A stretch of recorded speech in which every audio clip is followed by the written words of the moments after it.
previous episode, Paco had realized that Chachou, the cat who belonged to Luis and himself, had disappeared. Their old neighbor had helped them to find out that a crocodile had most probably attacked Chachou during the night. She had found the reptile's tracks all around Paco's house. Paco and Luis followed the crocodile's track to the river. The reptile seemed to have been quite clever to catch their sleeping cat, but it wasn't very subtle and left traces everywhere. There were many traces all along the path from their house to the river. It almost seemed like the crocodile had purposefully walked through every puddle, and its tail dragging through the mud had left a distinctive groove. They had thought it might have been caused by an object being dragged, but it was actually the crocodile's tail that had created the groove. The trail was so obvious that Paco thought even a blind person could have followed the reptile. The crocodile had indeed avoided the fishing port, as the old neighbor had said. But it had followed the river for a few hundred meters, and Luis immediately realized something was very strange.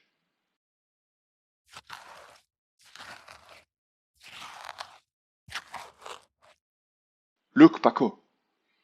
It looks like there was a canoe." Canoes are long wooden boats, hollowed out from tree trunks. These traditional boats in Central and South America are often used by fishermen to navigate rivers, as well as for crossing them. "I'm not a crocodile expert," said Paco,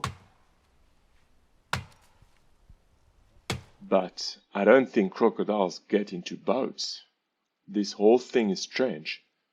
Look, there's another canoe right next to it. All of this happened just a few minutes ago. The tracks are very fresh. Maybe, if we keep moving up the river, we'll find an explanation. And, if we're lucky, Chachou will still be alive," suggested Luis. Paco responded promptly.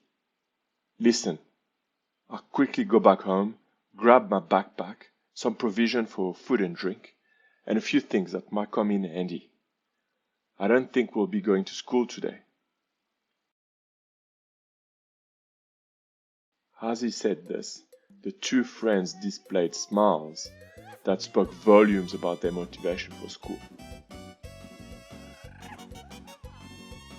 A few minutes later, after a long sprint with short breaths, Paco found Luis at the river.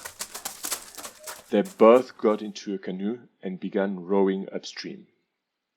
As they often used canoes, they were used to such efforts. The motivation to find their cat quickly helped them row even harder. So they rowed and they rowed again and again, always faster and stronger. The reason why they were rowing so hard was that at the exit of the village, where the river formed a long straight line, Paco, who had brought his binoculars in his backpack, immediately pointed them upstream, exactly the direction they were heading. For a brief moment, he thought he saw a canoe, but it disappeared into a bend in the river after a few seconds. "Luis, I'm sure I saw something. I'm sure it's the canoe of the kidnapper who took Chachou. We're going to catch up with him," Paco said determinedly.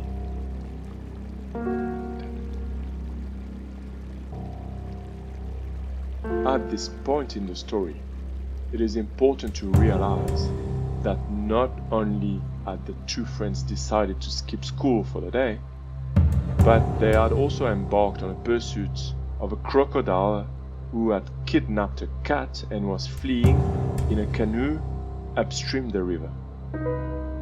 In reality, they didn't have much of an idea of who or what they were pursuing.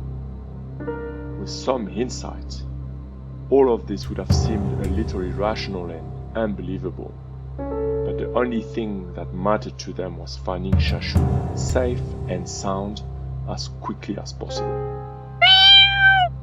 The chase lasted a few hours, and the two friends were gradually catching up. In the first canoe, which they were now getting closer to, they could see some movement, but they couldn't clearly discern any details. "I don't know if it's one person or two people," said Paco, who was handling the binoculars from time to time, even though they had to row constantly at a steady pace. "But in any case, I'm almost certain it's not a crocodile." A few more minutes passed, and at a bend in the river, they lost sight of the boat they were chasing. And for good reason, it was no longer on the river. "Look," said Luis. "Look over there. It's the canoe. It's the boat." Occupants of the boat had beached it onto the shore and had tried as best as possible to camouflage it in the foliage.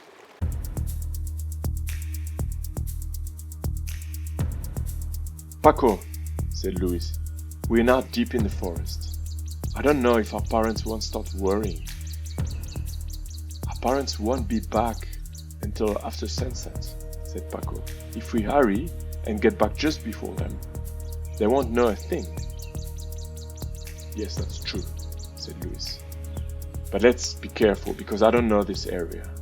I've never been here before, and it could be dangerous."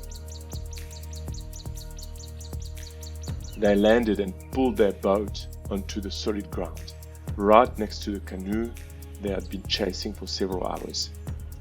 Between the river and the forest, there was a strip of land a few meters wide on which there were footprints that went from the canoe to a path in the forest. And this time it was evident it was not crocodile tracks. "Don't you think we're mistaken?" said Paco. "These are no longer the same footprints, they are boot prints." "And unless I'm mistaken, crocodiles do not wear boots." "Listen," said Luis. "We didn't come all the way here to turn back. Let's find the person who was in that boat, and maybe they would have seen something, or even if it wasn't them who took our cat." A small path leading into the forest, they decided to follow it. The footprints gradually disappeared, and the path became increasingly obstructed by vegetation. In no time at all, Paco and Luis realized they were lost. What is now going to happen? How are they going to find their way again? There's more to come in the following episode.